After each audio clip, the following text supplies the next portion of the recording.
Hello everybody and welcome back to another video. I'm SocietySucks and today I'm checking out why didn't the other Central Powers have to pay reparations to by History Matters. Obviously this is after World War I. I think the reason why Germany was the ones who had to pay all the reparations, or at least the most, is because of the fact that they invaded Belgium, which was a neutral country. But that's just what I think. There's definitely other reasons too. So let's see what those reasons are. In the years following the end of the First World War, Germany's reparations often take centre stage, with the amount to be paid, who would get what, and how, if at all, Germany could ever cover the costs being the most pressing question in European foreign relations at the time. But Germany wasn't alone in its defeat, and had of course fought World War I alongside Austria-Hungary, Bulgaria and the Ottoman Empire. However, unlike Germany, these states, or at least their successors, weren't ordered to pay huge sums in reparations over the following decades. Which raises the Austria-Hungary question, basically why collapsed, Why didn't the rest of the defeated Central Powers who have to pay up pays? too?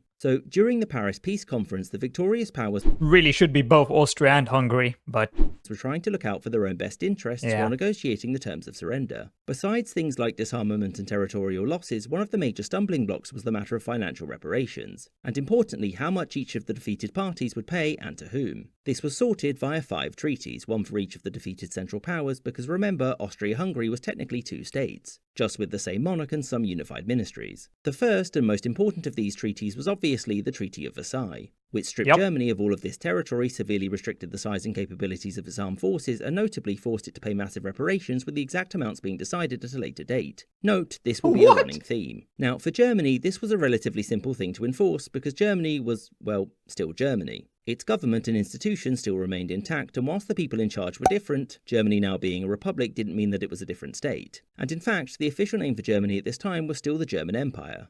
Anyway, for the other defeated Central Powers, things weren't so simple, with the notable exception of Bulgaria, who had joined the Central Powers in 1915 to avenge their losses in the previous Balkan War in 1913. Bulgaria did fairly well at first, expanding to this, but in 1918, and then it didn't do so well into the Balkans from Greece, and realising that further resistance was pointless, the Bulgarians asked for an armistice in September. Now, obviously, the first thing that Bulgaria had to do was give back the lands that they'd seized from the Entente, and the Entente then had to decide on what it would lose first. I mean, that's perfectly fair. In the Treaty of Noesia-Sen, the Serbians ended up gaining these lands, the Greek these, and much like the Germans, the Bulgarians were forced to limit the size of their military. And, like Germany, Bulgaria was also made to pay some reparations, but the amount was only a very tiny fraction of what the Germans had to pay. That also makes sense. You know, Bulgaria didn't lose that many lands when you really think about it. Obviously, they lost everything they gained during the war, but the lands that they had previously, they didn't lose that much. So they should really be happy with the outcome. Bulgarians also had to pay restitutions in kind for damages inflicted during the war. This was a set amount of coal, cattle and other goods which were to be delivered to its neighbours.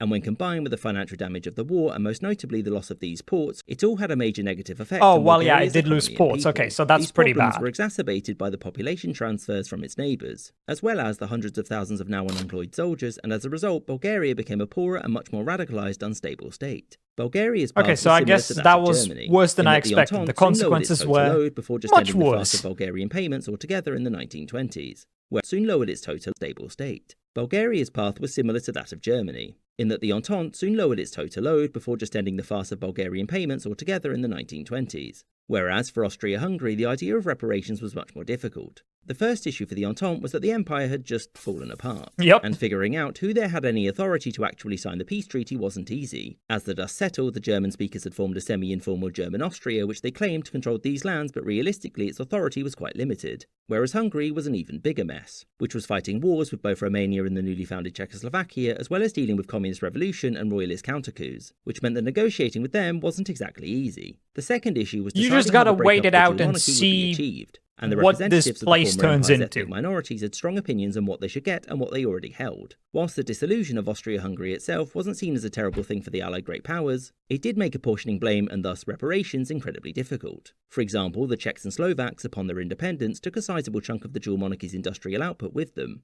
And so, those factories and the workers in them that had helped fuel the Habsburg war machine couldn't exactly be punished. It would be a hard sell to the Czechoslovakians that they could have their independence, but that they also owed Italy, Serbia and Romania money for their part in the war. In the end, the Treaty of Saint-Germain-en-Laye saw Cisleithania, the Austrian half of the empire, broken up into this, with the newly created Austria being nominated as the successor state to that half of the empire. Whatever you want now. The blame. Its representatives also managed to upset the Entente by asking for territorial concessions from its newborn neighbours under the guise of Wilson's 14 points. And they really struck a nerve when they proposed that Austria be allowed to unify with Germany. To the victorious Entente, the idea that Germany could gain such a large chunk of territory after the devastation of the war was insulting. And as a result, Austria was prevented from referring to itself as German Austria, and it was forbidden from ever uniting with Germany. Its army was also limited in size, for about but on a 20 brighter note, it years. was given these lands from Hungary. So what about reparations? Well, the Austrians were told that they would have to pay up. But it was in more of a hopefully maybe one day sense, and officially the Entente would decide the exact amount at a later date. However, they knew this would never happen because Austria was broke. 1 in 3 Austrians at this point lived in the capital, and there wasn't enough agricultural workers to feed them. And thus it wasn't long until mass impoverishment hit the country. As such, the Entente recognised that Austria was not only never going to pay anything back, but that it would be lucky to even survive as a nation-state. And so they just sort of agreed to forget about the whole thing because putting more stress on Vienna didn't seem like a recipe for success. Now, as for Hungary, its problems were similar to those of Austria. Its war with Romania and Czechoslovakia continued despite the Habsburg surrender, and the Romanians advanced deep into the country and soon helped to overthrow the Hungarian government. However, the Great Powers intervened and the Romanian puppet government was removed and replaced with another one, thus giving them someone to actually negotiate with and sign the peace treaty. In this, the Kingdom of Hungary was reduced to losing 70% of its land and 65% of its population. Its military was also severely limited, and the Budapest government also had to send natural resources to its neighbours as compensation. Much like Austria, the Hungarians were told that they'd have to pay reparations to the victors too. And also like Austria, it was to be determined at a later date. Of course, Hungary was such an economic mess that the Entente knew that they wouldn't get anything from them. Yeah, they probably just and let Hungary's them off. neighbours would simply have to be happy with their territorial gains instead. Not that they were, and fears of Hungary trying to reclaim those lands led to the creation of an alliance between them, just to make sure that that could never happen.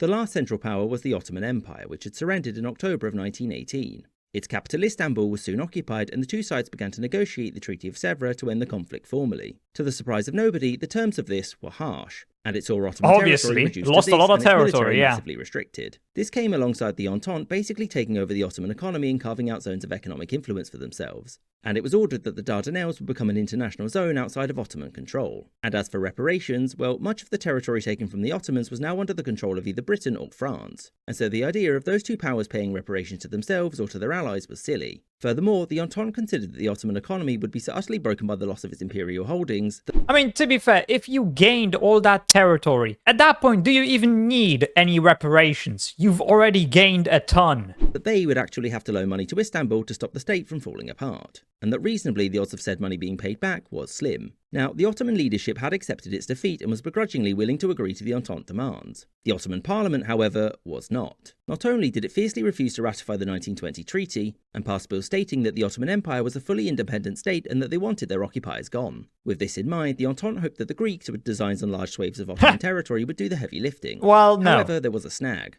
A rival government to the Ottoman one in Istanbul was created in Ankara, led by a certain Mustafa Kemal Pasha, and it refused to accept any terms.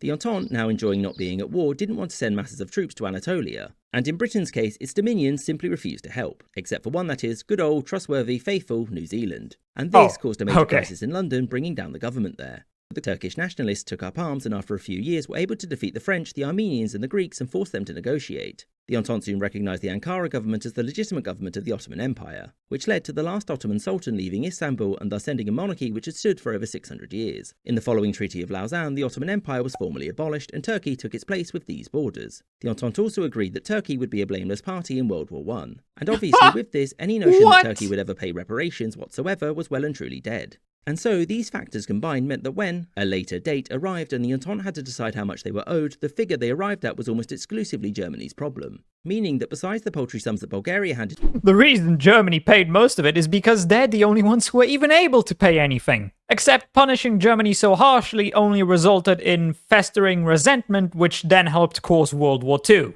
over, and the very limited and short-lived shipments of raw materials from Hungary, the burden of reparations fell entirely on Germany, whilst the others, due to either massive losses in territory, resources and population, or due to simply being Bulgaria, avoided crippling repayments.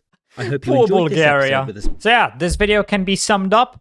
Everybody was defeated so badly, and their countries were destroyed, along with their economies, to the point where they just simply couldn't pay anything, so everything fell to Germany. Only for Germany to come back 20 years later and kick everybody's ass. But yeah, anyway, I hope you enjoyed this video. If you did, please consider subscribing and leaving a like. If you want to see more reactions, check out this video right here. And with that, I hope I'll see you in the next video.